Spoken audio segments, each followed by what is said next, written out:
ఆ స్వామి రంగా అసలు చిరంజీవి కూడా తిరగటం లేదండి అంతంత పేశారానికా పవన్ కళ్యాణ్ అసలు ఎట్ట తిరగతున్నాడంటే అట్ట తిరగతున్నాడు ప్రజారాజ్యం పార్టీ విజయం కోసమా కరెక్ట్ రే చిరంజీవి తిరిగినట్టు కూడా అంతకంటే ఎక్కువ తిరుగుతున్నాడు మరి అదే త్యాగం చేసేస్తున్నాడండి పార్టీ కోసం మొత్తానికి అందుకనే వీళ్ళందరూ చిరంజీవిని వదిలేసి పవన్ కళ్యాణ్ మీద పడుతున్నారండి మరి అతనే కదా వాడిగా వేడిగా మాట్లాడతా తిట్టించుకుంటా వాళ్ళ చేత మన కమ్యూనిస్ట్ వాళ్ళు కూడా తిట్టారు కదా అదే ఆయన తాగుబోతాడు ఆయన బచ్చా అని తిట్టారు కదండి వాళ్ళని తిట్టాడు వీళ్ళు తిట్టారు సరిపోయిలా సరే నేను అప్పుడు ఆయన అన్నాడు కదండి కోపం వచ్చింది పవన్ కళ్యాణ్కి మళ్ళీ ఏమని నల్ల తాసు మీద కాలు వేస్తే బస్సం లేచినట్టు లేచాడండి వాళ్ళ మీదకి నా స్వామిరంగా నేను బచ్చానా ఏ విషయంలో బచ్చాను నేను అంటే వీళ్ళని విమర్శించాలంటే ఇంకా 20 ఏళ్ళు బావాలా నాకు ఇప్పుడు నాకు 10 ఏళ్ళేనా అని అడిగాడండి మరి బచ్చ అంటే బచ్చానే కదా ఏం బచ్చా అండి బీవీ రాఘవుల కంటే వయసులో బచ్చా రాజకీయంలో బచ్చా అనుభవంలో బచ్చా కరెక్ట్ డబ్బులు సంపాదించుకోవడంలో కూడా బచ్చానే వీళ్ళలాగా మరి అది కరెక్టేనండి నిజంగా ఇంకోటి కూడా అడిగాడండి నన్ను నేను మందు తాగుతానని చెప్పారు మందు కొడతానని చెప్పారు వీళ్ళు నేను మందు తాగితే జనం మధ్యలో ఎండలోకి వచ్చి వీళ్ళందరి ముందు ఎట్ట నిలబడతాను నేను మందు తాగేవాడైతే ఏసీ బార్ లో ఉంటాను అని అన్నాడండి కరెక్టే కదండి కరెక్ట్ మంది తాగేవాళ్ళు ఏసీ బార్కి పోయి తాగుతారు కానీ నిలబడతారు కండి తాగిన తర్వాత అది వేరే విషయం మరి అదే వీళ్ళు చెప్పేది ఆయన మందు తాగుతూనే ఉంటాడని కాదు తాగుతాడన్నారు అందుకని తాగిన తర్వాత ఆయన చెప్పినట్టు ఎట్లోకి రావచ్చు కదా అవునండి కరెక్ట్ అది మాత్రం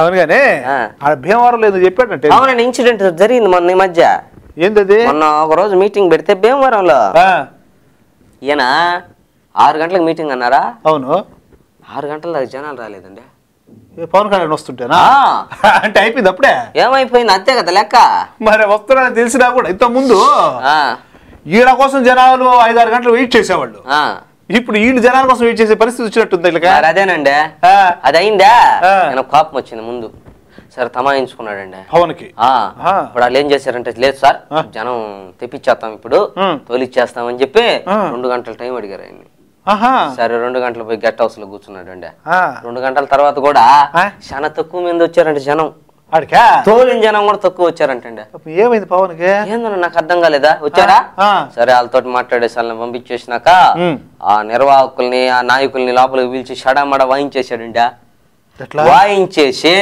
వాయించుకున్న వాళ్ళు కదా వెళ్ళిపోవాలా ఏం వెళ్ళిపోయాడంటే ఇటుబడి ఎక్కడికి పోయాడో తెలీదు అర్ధరాత్రి 11-12 గంటలకి ఎటు పోయాడో తెలీదు ఈ నాయకులకే తెలీదు నాయకులు కూడా తెలియదా నాయకులకు తెలియదు ఆయన ఎక్కడికి పోయింది వీళ్ళు ఒక చిన్న ఫోన్ కాల్ చేస్తుంటే ఆయన ఎక్కడ పోయి తెలిసిపోయేది కదా ఏంది ఫోన్ కాల్ అదే ఆయన ఎక్కడ పోయిన విషయాన్ని ఎట్ట తెలుస్తుందండి వాళ్ళకి కాదురా ఫోన్ చేస్తే ఆ వ్యక్తి చెప్తాడు కదా పక్క వ్యక్తి ఏ వ్యక్తి చెప్తాడు బీవీ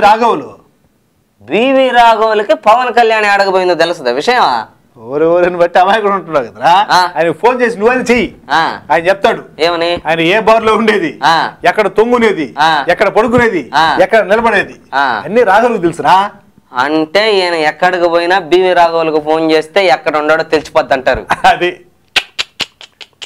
తాగితే మరిచిపోగలను తాగనివ్వదు మర్చిపోతే తాగగలను మరువనివ్వదు మనసు గతియింతే మనిషి బ్రతుకింతే మనసున్న మనిషికి సుఖములేరంతే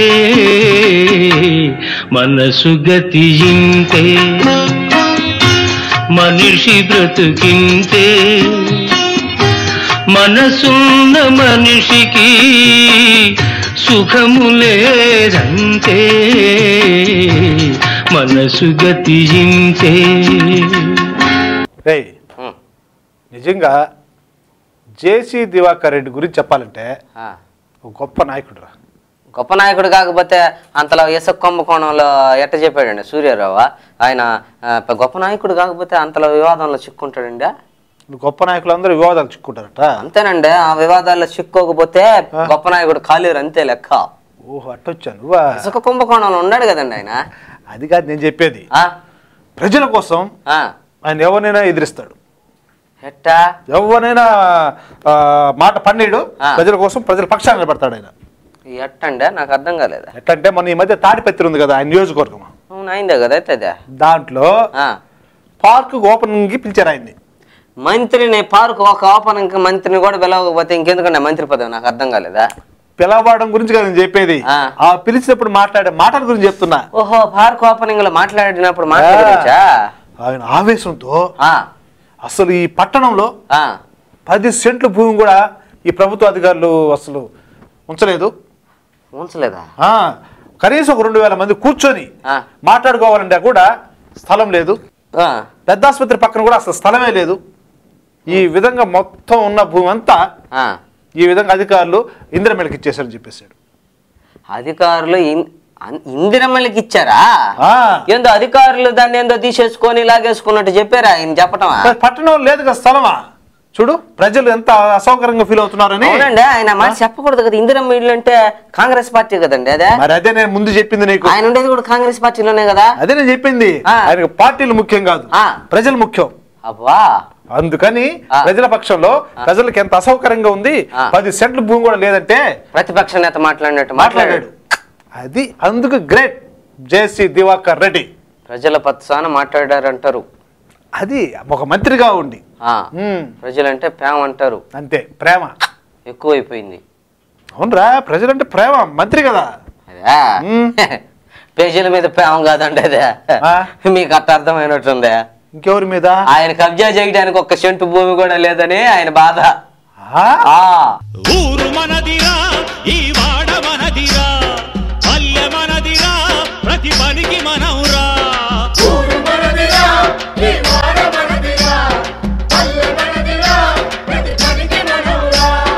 సుత్య మనది, కత్తి మనది, పలుగు మనది, పార మనది, బండి మనదిరా, బండెట్టు మనయిరా.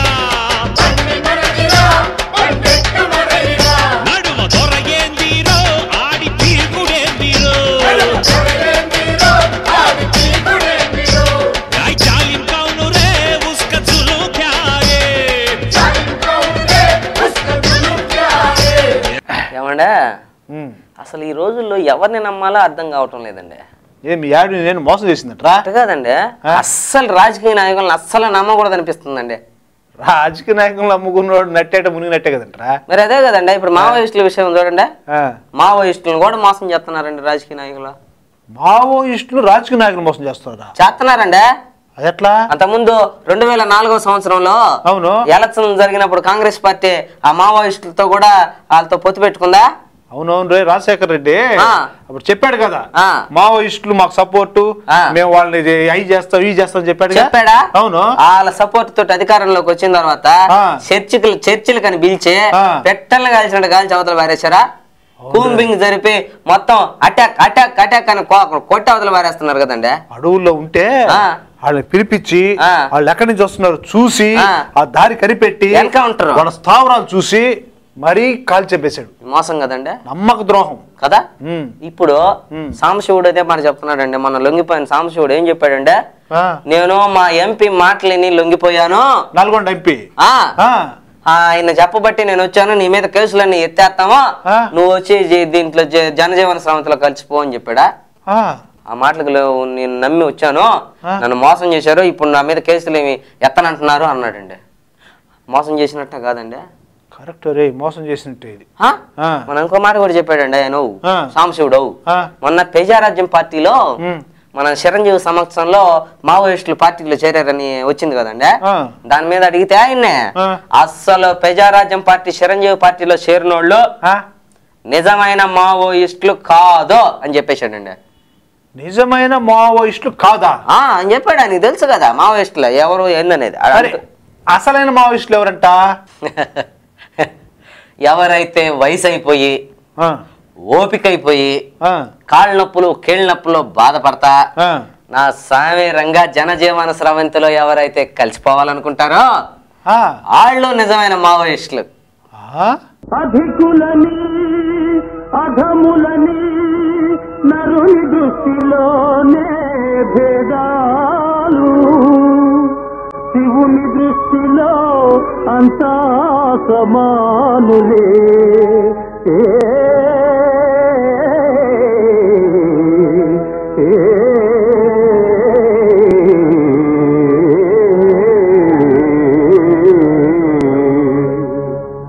రే వైఎస్ రాజశేఖర రెడ్డి రోజుకో పని చేస్తున్నాడు రా, రోజుకో స్టేట్మెంట్. గుడిసెలు లేని ఆంధ్రప్రదేశ్ మన స్టేట్మెంట్ చేస్తున్నాడు కదండి. మాటలేందండి శాతల్లో కూడా ఆయన ఓకే. గుడిసెలు లేని ఆంధ్రప్రదేశ్ అన్నాడా? మొన్న భీమరావు వాడ ఉంది కదా, దాంట్లో కాంగ్రెస్ పార్టీ కార్యాలయం పక్కన, అవును, దాన్ని ఇంకా పెద్ద చేయాలని కాంగ్రెస్ పార్టీ కార్యాలయాన్ని ఆ భీమరావు వాడలో ఉండే గుడిసెలని మొత్తం గోలగొట్టిచ్చేసాడు కదండి.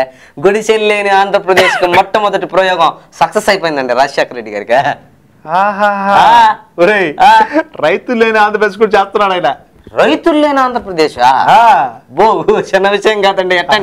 ఎట్టంటే ఇప్పటికే సగం మంది రైతులు ఆత్మహత్య చేసుకున్నారు. ఈ సెజ్జుల వల్ల రైతులు కూలి పనికి వెళ్ళిపోతున్నారు. అవునండి. దీన్ని బట్టి రైతులు లేని ఆంధ్రప్రదేశ్ అది కూడా సక్సెస్. రైతులు లేని ఆంధ్రప్రదేశ్ బాగుందండి. గుడిసెలు లేని ఆంధ్రప్రదేశ్, రైతులు లేని ఆంధ్రప్రదేశ్ అదనమాట. ఎన్నికల తర్వాత మనకి ఇంకొక ఆంధ్రప్రదేశ్ కూడా రాబోతుందండి. అదేంద్ర వైఎస్ లేని ఆంధ్రప్రదేశ్.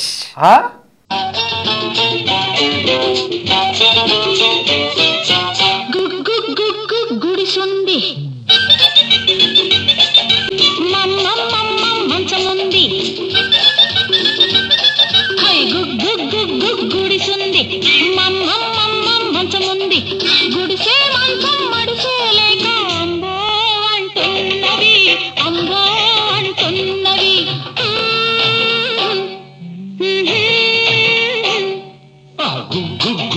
గుడిసుంది మంచముంది, రెంటికి రాత్రికి రేటొచ్చి రైటో రైట్ అన్నవి, రైటో రైట్ అన్నవి.